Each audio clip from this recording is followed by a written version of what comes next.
السلام علیکم دوستو، اس ایپیسوڈ کے آغاز میں آپ لوگ دیکھیں گے وزیر عالم شاہ نکولا کے پاس آ جاتا ہے اور کہتا ہے میرے پاس ایک اہم خبر ہے۔ نکولا عثمان کے ساتھ کونیا میں ہم نے بہت بڑا کھیل کھیلا ہے۔ وہ ایک ایسا غدار ہے جس نے سلمان کی جان لینے کی کوشش کی۔ نکولا کہتا ہے یہ کیسے ہوا؟ عالم شاہ کہتا ہے یہ راز ہے۔ یہ سن کر نکولا خاموش ہو جاتا ہے اور کہتا ہے اس کا مطلب ہے عثمان کا سر اس کی گردن پر نہیں رہا۔ عالم شاہ کہتا ہے ابھی نہیں، پتہ نہیں کیسے وہ محل سے بھاگنے میں کامیاب ہو گیا۔ یہ سنتے ہی نکولا بہت غصے میں آ جاتا ہے اور کہتا ہے جب اس پر الزام لگانے میں کامیاب ہو گئے تو اسے اپنے ہاتھوں سے پھسلنے کیسے دیا؟ عالم شاہ کہتا ہے کونیا میں کوسیس نے عثمان کی مدد کی، مجھے بتاؤ وہ وہاں کیا کر رہا ہے؟ نکولا کہتا ہے قسطنطنیہ میں بھیجنے سے پہلے ہی مجھے کوسیس کو مار دینا چاہیے تھا۔ عالم شاہ کہتا ہے جو ہوا سو ہوا۔ جس طرح تم اپنے فتوحات نہیں چھپا سکتے اس طرح تم اپنی شکست بھی نہیں چھپا سکتے نکولا، اور عثمان کے بارے تم بے فکر رہو، بہت جلد سلجوق سپاہی اسے پکڑ لیں گے، جس کے بعد اس کا سر اس کی گردن سے الگ کر دیا جائے گا۔ نکولا کہتا ہے کوسیس کو میں اپنے ہاتھوں سے ماروں گا، یہ میں تم سے وعدہ کرتا ہوں وزیر عالم شاہ۔ پھر وزیر عالم شاہ کہتا ہے کل بازار میں میرے سامان کے نمونے آئیں گے، میں کل تمہیں دکھاؤں گا، اس لیے آج کی رات کے لیے میں تمہارا مہمان ہوں۔ ادھر سلجان خاتون کہہ رہی ہوتی ہے کہ عثمان کہاں ہے؟ اسے کہہ دینا تمہاری ماں تمہاری والدہ تم سے راضی ہے۔ اس کے بعد سلجان خاتون بالا خاتون اور ملہن خاتون کو چند نصیحتیں کرتی ہے اور انہیں والدہ کے فرائض سمجھاتی ہیں۔ یہاں قندوز عائشہ سے کہہ رہا ہوتا ہے اس بار عثمان نے اپنے لیے بڑی مصیبت کھڑی کر دی ہے، کہا جا رہا ہے کہ اس نے عثمان کو مارنے کی کوشش کی ہے۔ یہ سن کر عائشہ کہتی ہے عثمان صاحب ایسا ہرگز نہیں کر سکتے، لوگ ان پر الزام لگا رہے ہیں۔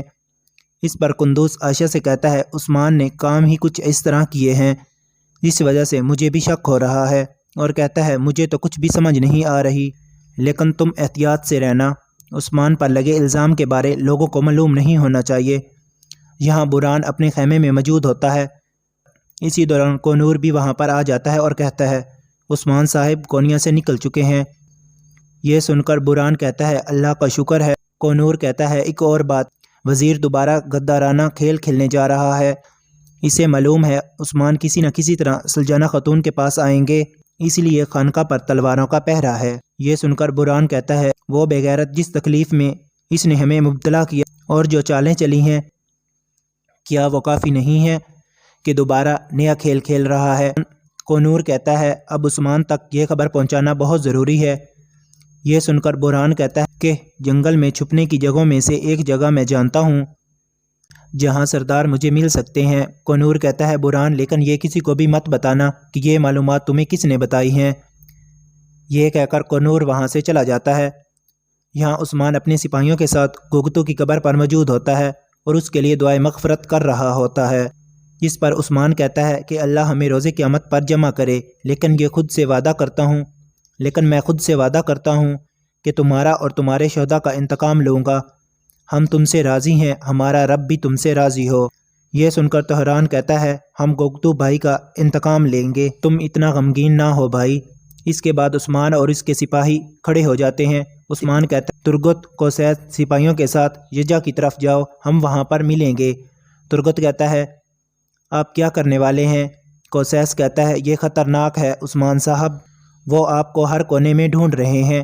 عثمان کہتا ہے بے فکر رہیں، میرا راستہ محفوظ ہے، اللہ پاک خیر کریں گے۔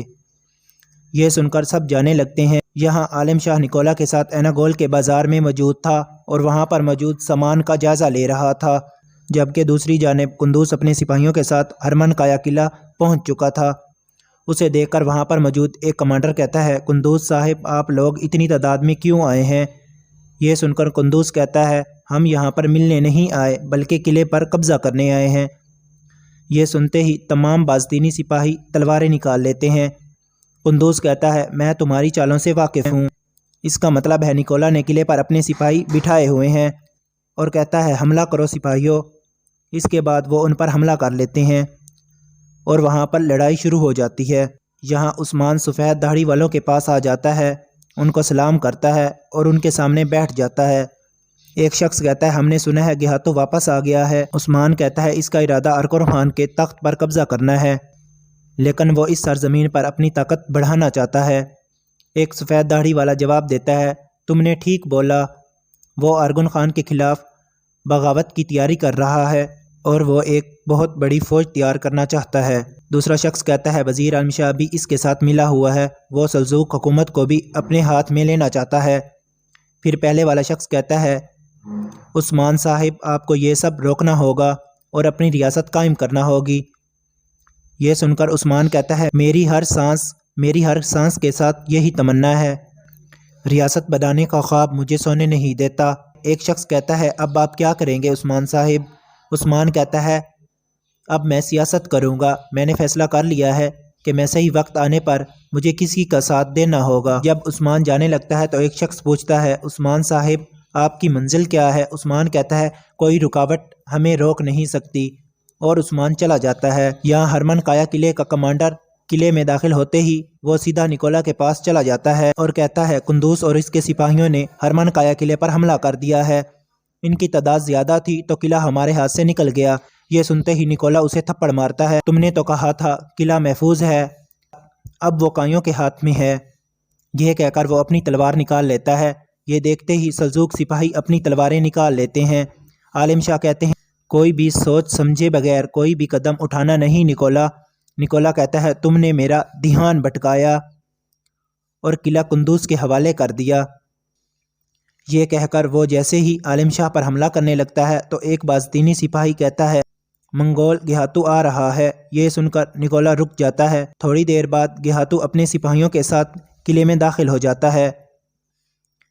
گہاتو کہتا ہے اللہ کا شکر ہے جس نے تمہیں فتح دلوائی، لیکن میں آپ لوگوں کو بتانا چاہتا ہوں کہ اس فتح میں وزیر عالم شاہ کا بھی بڑا کردار ہے۔